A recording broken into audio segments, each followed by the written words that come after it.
When King Charles passes away, 20 things that will happen. Operation Menai Bridge. The reign of Queen Elizabeth II was truly remarkable, spanning over 70 years and witnessing immense change in the world. Her passing in September of 2022 marked the end of an era and ushered in a new chapter for the British monarchy under King Charles III. While Charles has already assumed his duties as monarch, there are still intricate plans and protocols in place for when he eventually leaves the throne. Codenamed Operation Menai Bridge, this sequence of events will unfold with military precision upon the king's passing. From the official announcement to the mourning period, state funeral arrangements, and even the respectful dissemination of sensitive documents, every detail has been meticulously outlined. In this video, we'll take you through 20 specific things that will occur when Operation Menai Bridge is activated upon the death of King Charles III.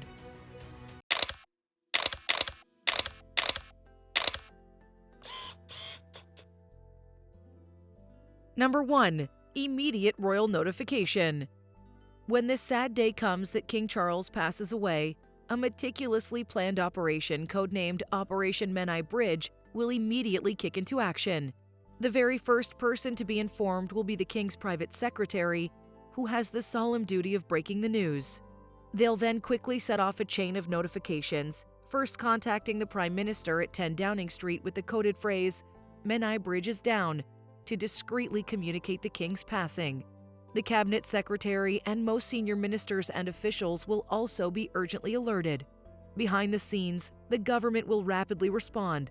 The Prime Minister will be briefed in detail by the Cabinet Secretary, and a special emergency meeting called COBR, the Cabinet Office Briefing Rooms, will be urgently convened to coordinate the official response across all arms of state. As the machinery of government activates, Buckingham Palace will release an official statement to the world announcing the deeply saddening news. The BBC will be first to break the story, following long-established procedures.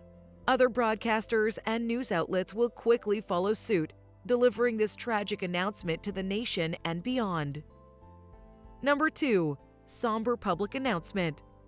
Once the appropriate stakeholders have been securely notified, the seismic news of King Charles III's death will be formally conveyed to the BBC and other major British media outlets. Trained to employ specific code phrases, the corporation's anchors and journalists will be charged with sharing this grim update with resonance and respect befitting the gravity of the moment. The BBC, in particular, maintains phase-read contingency practices to uphold its role as the nation's primary conveyor of such profoundly important royal communications. Its announcement will be preceded by the sounding of dumb notes on radio broadcast to signal impending somber news to all monitoring. Number 3. The mourning posture. In a synchronized gesture of national mourning, British flags at royal palaces, government buildings, military bases, and perhaps even individual residences will be lowered to half-mast upon the king's passing. This powerful visual representation offers a shared expression of sadness and respect, extending even to British outposts around the globe. Simultaneously, the monarchy's website will be redesigned with a somber black and white theme, a stark transformation from its typical regal vibrancy. As has become modern practice, the royal family's social media accounts will also be updated to reflect the period of official mourning declared by His Majesty's government in London. Number 4. Parliamentary Procedures. In the hours immediately following King Charles' death, both houses of the Parliament of the United Kingdom are expected to be summoned for an urgent session. The House of Commons and the House of Lords will formally convene so that members can take new oaths of allegiance, swearing loyalty to the king's successor, anticipated to be Charles' eldest son, William. This solemn process reinforces the legitimacy of the new monarch's reign, while allowing legislators to express condolences and commemorate King Charles' life of devoted service to the crown and its people. Customary parliamentary practices may also temporarily be adjusted out of respect during this period of national mourning. Number 5. The Accession Council. By long-standing tradition dating back centuries, the Accession Council will assemble at St. James Palace following the death of the sovereign. Composed of senior politicians, clergymen, and other officials and dignitaries, This ceremonial body will formally proclaim the beginning of the new monarch's reign. Proceedings will commence with the Lord President of the Privy Council holding aloft 2 white staves, signifying the vacant kingship roles of the temporality and the spirituality. A clerk will then read aloud the official record of the late King Charles' passing before attention turns to recognizing his heir apparent, to be known by his regnal name. The new sovereign will be absent for this initial acknowledgement, but will join later to take an oath and be blessed by clergy members. Finally, a proclamation announcing the new reign will be signed and issued, ushering in a new regal era with a resounding ceremony. Number 6. Parliamentary tributes. In the wake of King Charles' passing, the House of Parliament will reconvene for a special session to receive formal word of the death of the sovereign and to make preparations for the accession of the new monarch. With a somber ceremony, the Lord Speaker and Speaker of the House of Commons will share the official notice with members.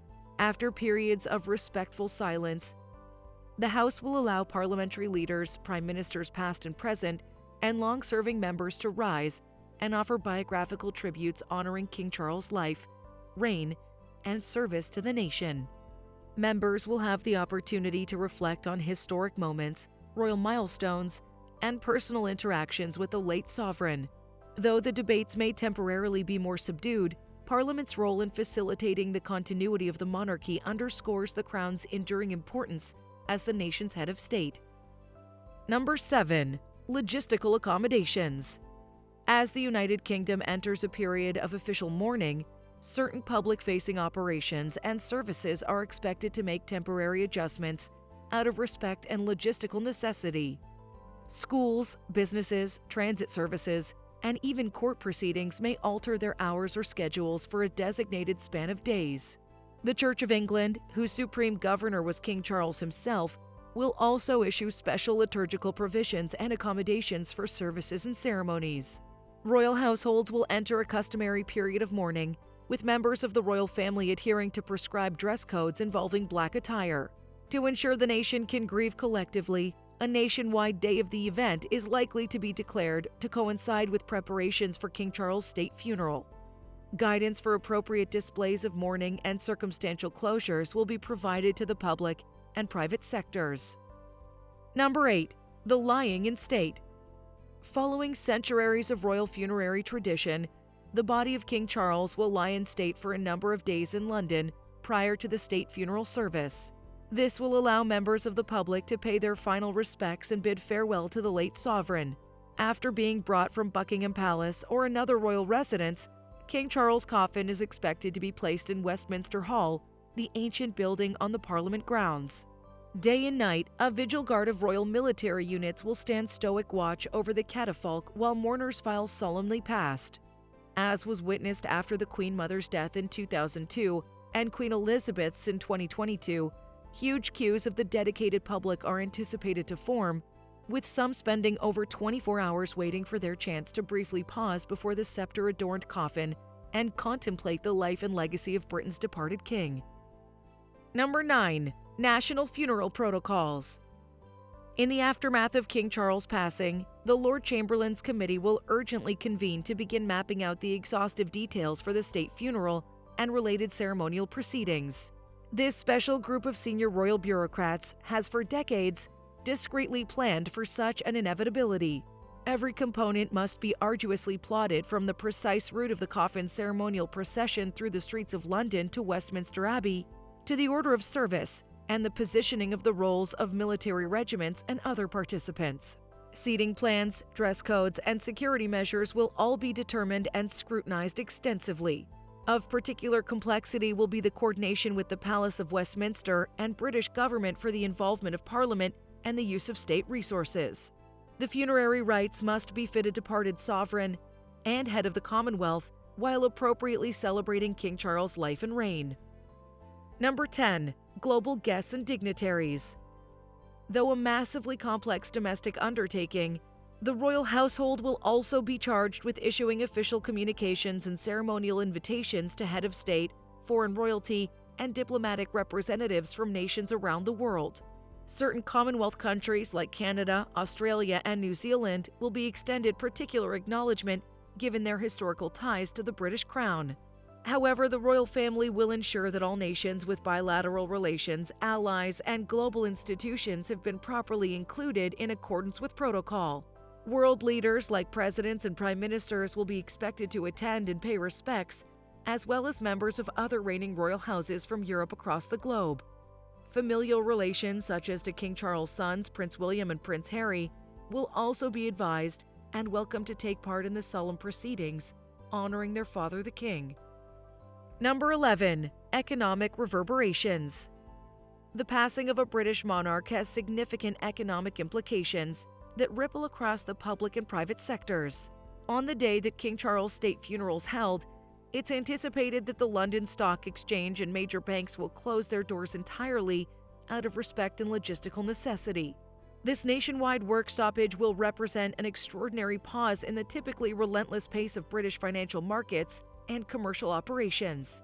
Economists estimate such a full trading halt could temporarily cost the UK economy billions of pounds in lost productivity and market impact. However, this economy toll is seen as an unavoidable consequence of the immense importance afforded to appropriately honoring the life of the sovereign. The British Treasury has long worked to coordinate contingencies with businesses and to ensure fiscal stability during such seismic national events.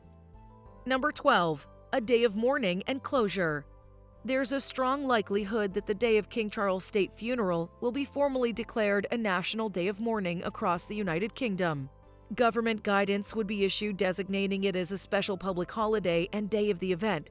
This would involve the widespread closure of schools, businesses, shops, and more to enable as many British citizens as possible to collectively grieve and mark the somber occasion, whether by witnessing the events in London or by solemn observation.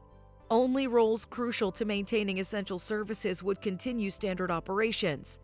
The British public has recent experience with such national days of mourning, most notably for the state funerals of Queen Elizabeth, the Queen Mother in 2002, and Her Majesty Queen Elizabeth just last year in 2022. The gravity of bidding farewell to King Charles is expected to prompt a similarly extensive period of commemoration and respect. Number 13. Regal commemorations. In the wake of King Charles' passing, Britain's official minters, engravers, and printers will be charged with producing numerous commemorative tributes and memorials honoring the life and reign of the departed sovereign. The Royal Mint will likely issue special edition proof coins and commissioned medals featuring Charles' regal portrait on one side.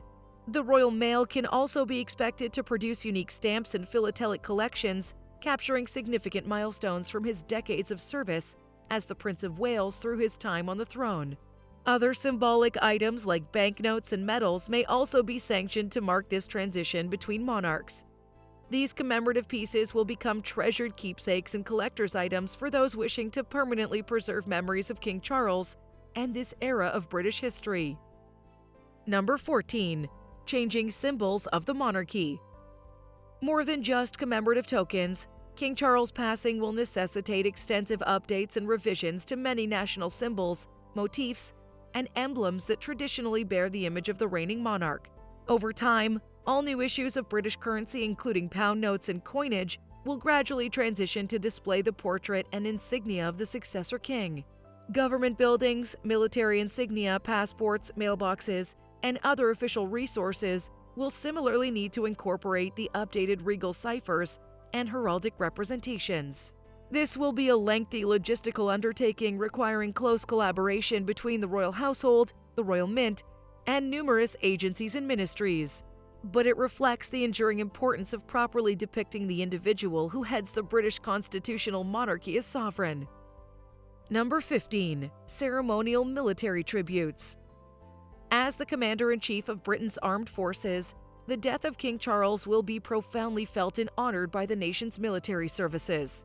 A multitude of traditional ceremonial practices will be undertaken to salute the late sovereign upon his passing.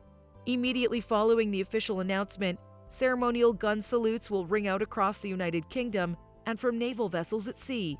The following day, memorial gun salutes of 96 rounds will echo through London and other military towns, one for each year of Charles' life. The King's Company camp colors of the Grenadier Guards will also be symbolically draped in mourn to mark the loss. Fittingly, former soldiers who served during Charles' reign may be given the opportunity to virtually remove their headdress on social media as a final salute.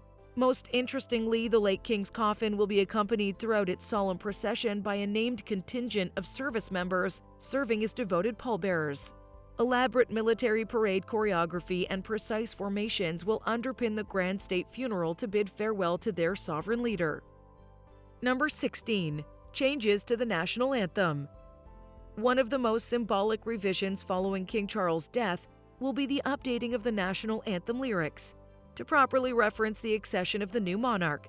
At the stroke of the new reign, the second verse of God Save the King will be adjusted from lauding to heralding our noble king. The sovereign's name itself in the opening line, God Save Our Gracious King, will also change accordingly from Charles to the new monarch. These subtle lyrical shifts underscore the substantive tradition of monarchical power. Number 17. New sovereign statutory duties. In the aftermath of the intense national mourning period, the new monarch and the royal family will turn to the customary ceremonies and procedures involved in formally initiating his reign as Britain's head of state and fount of honor. The new monarch must be officially proclaimed not only before the Accession Council, but also in each country of the United Kingdom. He'll take the coronation oath, just as his father Charles did upon Queen Elizabeth's passing in 2022, pledging to preserve the laws of Britain and the Church of England. The new monarch will also assume his new role as head of the Commonwealth of Nations, the voluntary association of 54 independent nations, representing nearly one-third of the world's population. In this capacity, he'll be looked at to provide leadership and symbolic unity. Number 18. The royal household mourns. While the world observes the protocols involved in bidding farewell to a reigning monarch, the royals themselves will enter into an intensely personal period of grief, mourning the loss of a patriarch, father, and family member.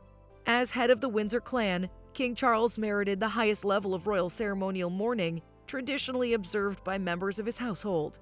This will likely comprise the royals dressing in plain black or deep mourning attire, curtailing public appearances and events, and withdrawing from official duties for prescribed period. This observance will impact schedules differently based on the royals' place in line of succession.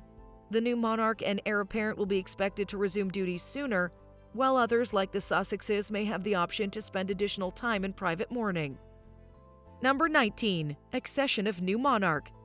Though overshadowed initially by the solemn mourning of King Charles, the installation of his successor will commence an exciting new chapter for the British monarchy and Commonwealth nations. Cautious planning for the new monarch's own accession as sovereign will accelerate. Beyond the ceremonial proclamations already described, government officials will coordinate the new king's schedule to prioritize being sworn in before Parliament, the Privy Council, judges, and armed forces. His first audiences with the Prime Minister and ministers will also need prompt facilitation. Elaborate preparations for the new monarch's official coronation service at Westminster Abbey will commence in earnest too. Decisions on the regnal name, coronation date, gown, seating, and other ceremonial elements are weighed carefully based on royal tradition and modern circumstances. Number 20. Global reactions and tributes. The death of the reigning British sovereign will undoubtedly prompt reactions of condolences, mourning, and contemplation around the world, particularly throughout the Commonwealth and America's former colonies. Leaders of allied nations like Canada, Australia, and New Zealand, which share the British monarch as their head of state, will express sympathies and coordinate plans to jointly honor King Charles' life, along with British officials. Other countries may also declare periods of mourning or hold memorial services. Global organizations like the United Nations and NATO, of which the UK is a key member, can likewise be expected to convey formal tributes. So too might individual cities and municipalities with British historical ties. The internet and social media will foster transnational grieving and remembrances by the public. From the codename Operation Menai Bridge being activated, the succession of a new monarch is meticulously planned in a series of steps steeped in tradition and ceremony.